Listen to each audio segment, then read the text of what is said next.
Thank you.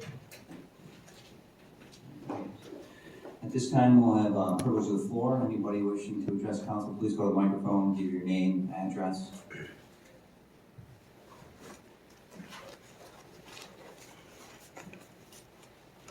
My name's Seth. I reside on Jefferson Street. As we know, we had snowfall. DPW, not so good. We have to plow our own street. Very unprofessional. My neighbor Hoover called her. She hung up on him after being very rude with him. I talked to him about it today. I called the other day. She goes, I got GPS on my truck, so I looked at it. I was like, ma'am, I just called you. There's no way you just picked up and you got the GPS on your truck. No way. Hung up on me after I told her I was recording her for city council so they could hear how rude she was. I've called Mix's office, talked to Elaine. Sweetheart. DPW, I got some pictures. Your code enforcement officer, Mr. Dana, not a good fella. I mean, we got a chimney that's fallen off, damaged my wife's vehicle. As I've sent pictures to a city council member for them to see. This has been going on since March of last year, a year now. It's in the lawyer's hands for the city. Supposedly they're writing a parent's ticket. I don't know, full of baloney. If you look into these problems, I mean, he's not doing what he should for the city. I mean, why have a position like that? You're here to make sure the city's clean and do what you gotta do to make sure the safety of the city. Well, you got a lady with 25 bags of garbage on her porch and you don't do nothing? What do you think about that if that happened in your neighborhood? You know, you gotta be mindful of other people. The house that's next door to me, that's on the condemned list. The guy bought it when it was on the condemned list. Move somebody in there. House is still on the condemned list. Nobody went in there and uncondemned it. Is that what he does? I mean, takes a little bit of money here and there, does his little bit of paperwork without going through the homes. He's quick to kick people out at midnight, make them live in tents. But he's gonna let somebody live in an unsafe living condition? Let that one sink in. Go around the neighborhoods. Mechanic and Olive. Look at the junkyard they got there. Thank you, Mr. Mix. Let's get a look into those concerns and get a report back to the council. I do know at times it's difficult on streets. I don't know what time your street is plowed, but I know on Kai's Ave, we're one of the last. It's plowed when we plow it. It's the people. Well, if I could plow mine, but it's usually last on the list because it's not heavily traveled. I know sometimes I'll leave in the morning to work and my street's not plowed. So, but if we could look into that, make sure that that's happening. Yes, how you doing? My name's Jason Trainer. I want to briefly talk about two issues. The mask mandate is people are trying to put fear and go after people. And I talked to Cliff, City Councilman Cliff, about this. We had a nice meal. And something bothers me, that when you force people, a society that has health issues besides the supposedly CV, I have a note from my doctor. I have mentioned this to you guys many times. For medical reasons, it caused me migraine headaches and severe jaw issues. And when I came in today and seeing one of the individuals talk about how we got to enforce it, you're enforcing hurt. It's like a woman that goes out in the streets. She just walks down the street and she gets raped. That is physical rape or mental rape. You would not want that done to you. So why are you trying to hurt others? You know, this mandate has caused 6 buildings to be condemned last year and many years. And it caused a homeless population to expand in the city. We need new solutions, and we need to get the hell out of this forced mask mandate.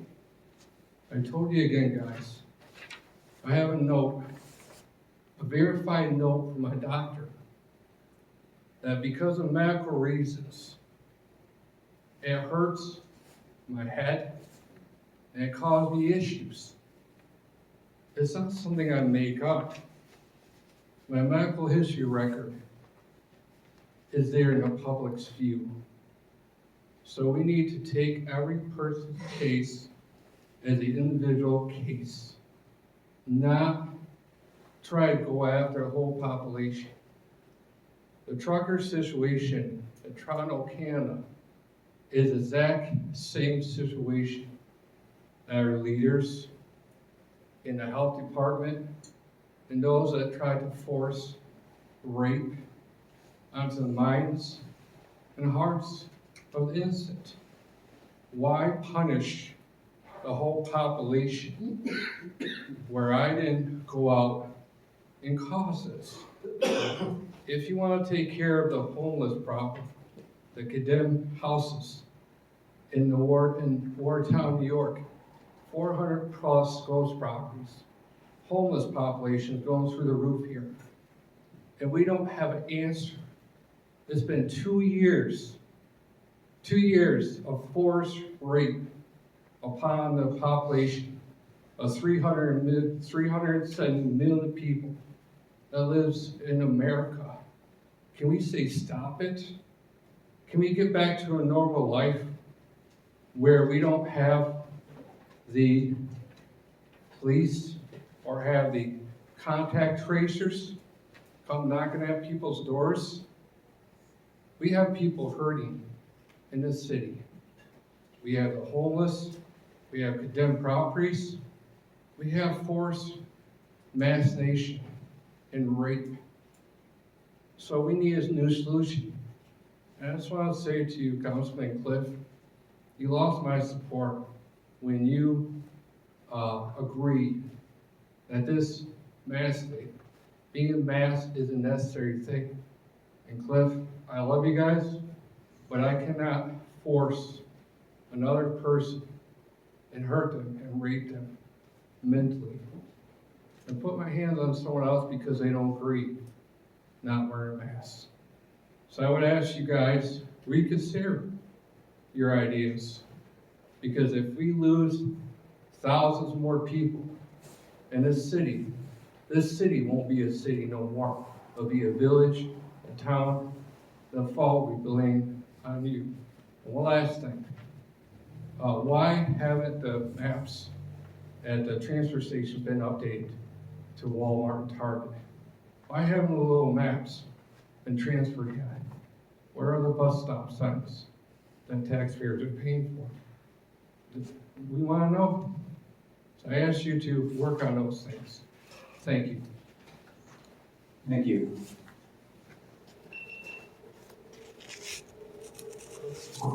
John Phelps, I live at 735 Mill Street. I come here tonight for 3 different reasons. One, with the city buses. It's kind of sad that the city spends $5,800 something on these buses, and the only one that hasn't been into the shop is the new one. I was riding the bus about a couple of days ago, and one of the small buses was being stayed at East Main, and came across the radio. Can't move the bus, it's stopped. No power. These small buses are not made for the upstate New York region. They are made for like paratransit or people that are basically cannot get out. We had $8 million for the city buses. And all this council did, and all DPW did, was take the old radios out of the old buses and slam them into the new ones. You hear static when one bus driver is talking to another. It's wintertime. They have summer blades on their windshield wipers, where when they turn them on, you can't even see out the window. All you see is a little strip. And it's appalling. It really is. The second thing is the new road that the mayor wants to put in, $4 million, and he won't even spend a cent on one of our pools. Way to go, mayor. I looked at the comments from News Site 7. Do you want to know how many people don't want that road in? A lot. But a lot of people that I read said that they wouldn't mind if the city council would put the road going towards North Massey Street or South Massey Street. They want it. That would make it so that people that were behind their houses could get stores and other things that are back there. If you put it to where you want to put it, which I think you're already thinking about that, it's going to make it harder for people to get out on Arsenal Street. Tractor trailers, buses, people that work back in there, it's going to make them harder because there's no traffic light. There is at Big Lots, but you have to cut into Big Lots to get to that traffic light. The last thing is, I go around and I see all these fire hydrants. And I know that DPW cannot clear them. I try to clear them, but as soon as I get them cleared, the plow just basically covers them back over, and I say the heck with it. I got 5 by my area, on my side of town, and I try to clean them as best as I can. But it kind of stinks when you have plow guys that go about 30, 40 miles an hour down Mill Street or any side street, and they just cover them up. This is Watertown. There's other people out there that are getting out and they're cleaning out these hydrants because people like the fire department have to get out of their rigs and go clean them off. I think it's bullcrap that DPW can't pick up the slack and do it themselves as well. Thank you. Thank you. Anybody else?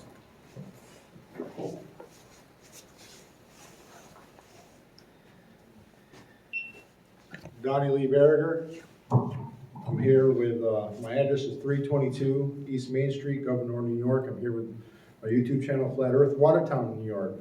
And I'm here tonight to discuss what council member only has been making lies against me. I don't know if it's very professional for somebody to go and lie. What's going on is Mr. Only had a pot plant that I took a video of, and then he lied about it. And now he's been telling people that I'm trying to bribe him with that video, and it's not true. I've sent Mr. Only the screenshots of him asking me to edit my video.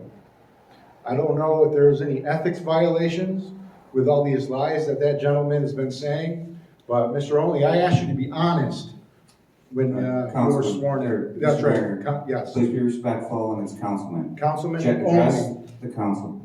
Okay, Councilman Only. It's very dishonest of you to go ahead and say these lies.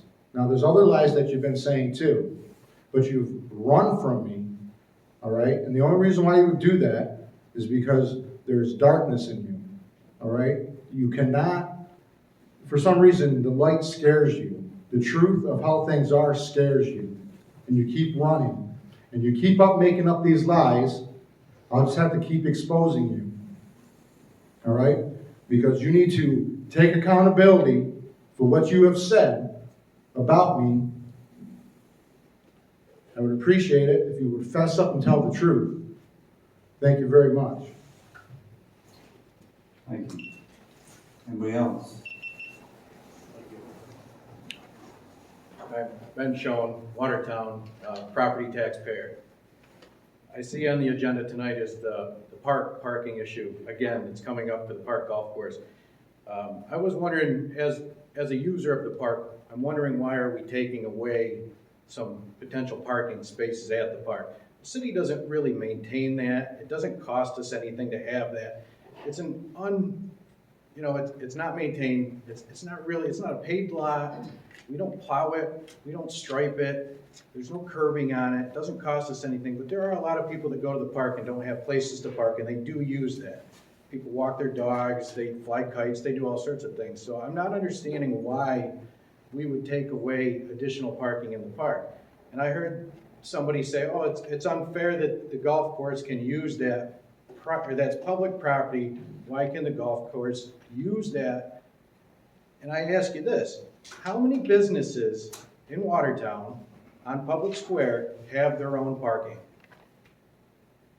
I would say 97% of all businesses downtown have 0 private parking, which means they use all city property for their parking. The city maintains it, they pave it, they plow it, and they're responsible for the liability of all those people using those parking places. 97%, and maybe higher. There's only maybe Barton and LaJudas, or whatever it's called, and the bank that actually have their own parking lot. So it's hypocritical of the city to take away parking and say, oh, it's because that business gets to use that.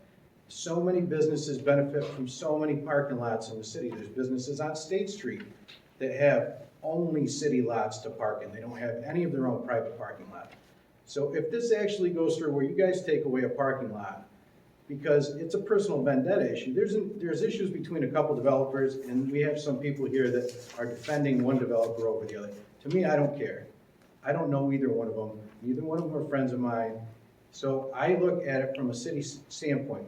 You can't take something away from somebody because you say they get an added benefit when the majority of the businesses in Watertown get added benefit from city parking. I just don't understand why this is even on the agenda for tonight. So many other things that need to be taken care of.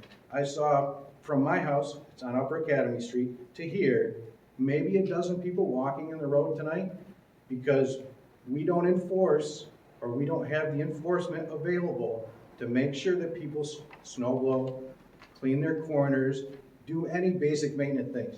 And I haven't heard anybody make any changes yet. We have some new council members, nothing. We're not doing anything positive. We're spending money. We're talking about spending money, but these aren't day-to-day issues that city people need to have addressed. This parking thing is ridiculous. And, I hear the other developer talk about, oh, well, they get an added benefit from this. I'll tell you what, I've golfed at Ives many times. I've gone to many tournaments there. If you go to any tournament at Ives, there's not enough parking on Ives property to support all the cars that are there. They line Ives Street Hill and they line Flower Ave West for any tournament there. So they also get the added benefit of city property for their own personal business use. So think about it. Don't be a hypocrite. Let's be honest. Is this a vendetta thing, or is this like a legit argument? And that's, as far as that goes, that's about it. And a couple weeks ago, I think it was on the 18th, we talked about adding a 3rd flagpole. So when that came up, I thought, well, this seems kind of ridiculous because we're opening the city up to potential litigation, because we're going to start flying flags of special interest groups. The only flags that should fly on city property are state and national flags, and our POW flag. I would think anybody would agree with that. We don't have the right as a municipality to fly special interest flags. So that day I went around, I heard that was coming up, and I thought it was ridiculous, but I wanted to see how ridiculous it was. I went to every person's house that's on this council. Not a single one of you, except Ms. Pierce, has a flag flying on their property of any kind. No American flag, no pride flag, no state flag, no any flag. So how can you shove another flagpole on city property to push your own agenda when you're not even willing to support any of these things that you want to put another flagpole in for? It's unbelievable to me. Another layer of government hypocrisy. If you want to fly a special interest flag at your house, by all means, fly the flag. Just don't do it on city property. Every single house in the city has the right to fly and support any flag they want. Stop wasting our time and money on meaningless things and start doing stuff that makes a difference in a positive way for every taxpayer. Thank you. Thank you, sir. Anybody else?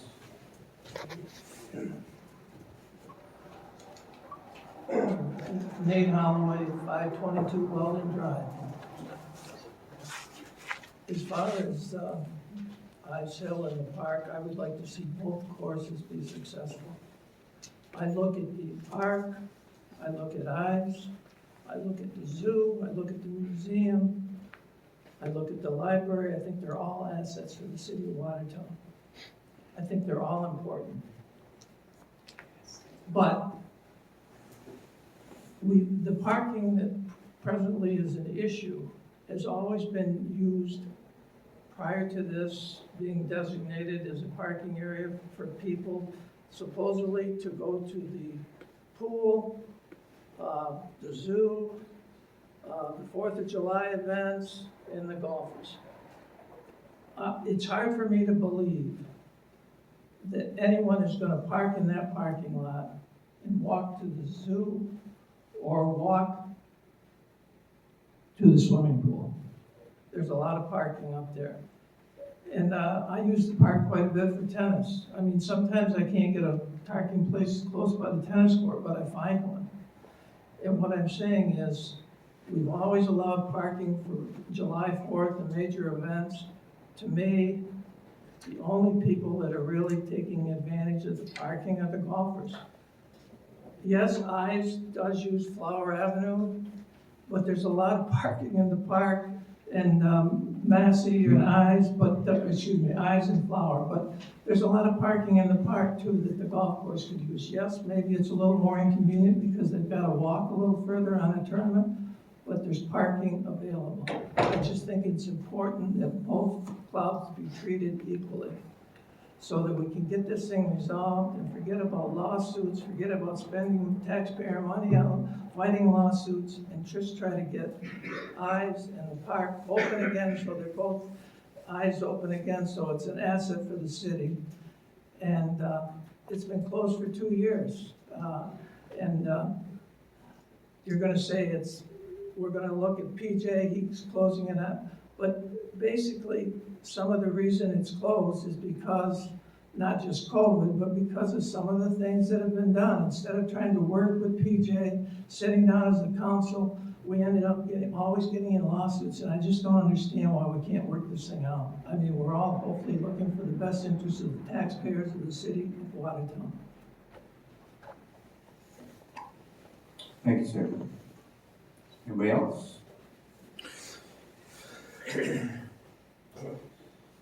No. Oh, this is pretty high for me. Okay. Mr. Mayor, members of the city council, I know all of